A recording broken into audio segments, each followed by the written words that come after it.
এবার তাহলে আমরা আসি। আমি মাতলামি করে বললাম, okay my friend, good night. Lizan বলল, ভাই যা করিস না কেন বাড়ির ভিতরে গিয়ে কোনোভাবে উল্টাপাল্টা কাজ করিস না, নিজেকে একটু কন্ট্রোল করে নিস কেমন। আমি বললাম, আমাকে জ্ঞান দেওয়ার সাহস তোকে কে দিয়েছে? তুই জানিস কে আমি? লিজান বলল, কে ভাই তুই? আমি বললাম, আমি চাইলে তোদের দুজনকে গ্রেফতার করে জেলে চালান করে দিতে পারি। লিজান বলল, যা ভেবেছিলাম তাই হয়েছে। জুয়েল তাড়াতাড়ি এখান থেকে কেটে পড়। এ কিন্তু নেশার ঘরে আবল তাবল বকছে, আল্লাহই জানে বাড়ির ভেতরে গিয়ে কি কাণ্ড শুরু করবে। লিজান আর জুয়েল এই বলে চলে গেল। এইদিকে আমি মাতাল অবস্থায় কলিং বেল বাজিয়ে যাচ্ছি। কিছুক্ষণের মধ্যে রিদিতা দরজা খুলে দিয়ে বলল, এই তোমার আসার সময় হলো? কখন থেকে তোমার অপেক্ষায় বসে আছি, একবারও কি আমার কথা ভেবেছো?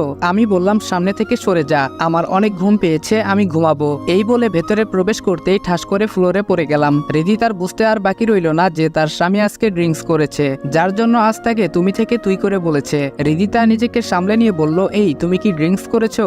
আমি হেসে বললাম, বেশি না, একটু খেয়েছি। কাজটা কি ঠিক করিনি বলো? রিদিতা বলল, না ভালো করনি। কে তোমাকে এসব ছাইপাশ খাইয়েছে? আমি বললাম, তোকে কেন বলতে যাব? হ্যাঁ, সে আমার অনেক ভালো বন্ধু। এখন সামনে থেকে সরে যা। এই বলে রুমের দিকে যাব, এমন সময় সিঁড়ি যেন চারটা দেখছি, এগোতেই পারছি না। রিদিতা আমার অবস্থা বুঝতে পেরে বলল, দাঁড়াও, আমি তোমাকে রুমে নিয়ে যাচ্ছি।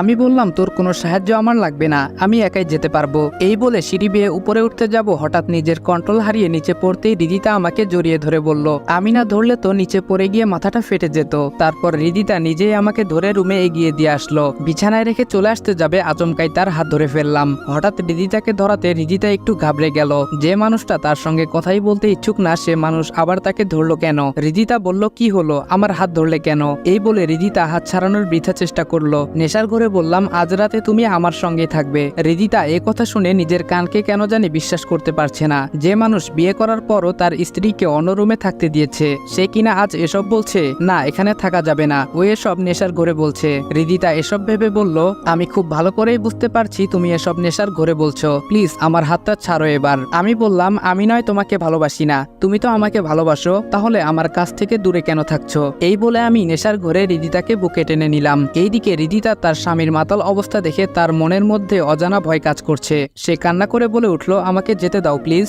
আমি বললাম, না, যেতে দিব না, আজ তোমাকে অনেক ভালোবাসবো। এই বলে রিদিতার গলায় নাক ডুবিয়ে দিলাম। রিদিতা তার স্বামীর কাছ থেকে নিজেকে ছাড়ানোর চেষ্টা করলেও তার স্বামীর বাহুডোর থেকে রক্ষা পেল না। তার স্বামীর আহ্বানে অনিচ্ছায় রেসপন্স দিতে হলো। কিছুক্ষণ পর তার স্বামীর চাহিদা নিবারণ করে রিদিতার বুকের উপর ঘুমিয়ে পড়লাম। আজকে তার স্বামীর এরকম পশুর আচরণ দেখে রাগে ঘৃণায় কান্না করতে লাগলো, এবং তার স্বামীর প্রতি যে ভালোবাসাটা ছিল সেটা নিমিষেই ঘৃণায় পরিণত হয়ে গেল। রাতটা রিদিতার নির্ঘুমে কেটে গেল। অপরদিকে তার স্বামী যেন শান্তির ঘুম ঘুমাচ্ছে। সকালবেলা কেমন জানি মাথা ব্যথা অনুভব করে ঘুমটা ভেঙে গেল। দুই হাত দিয়ে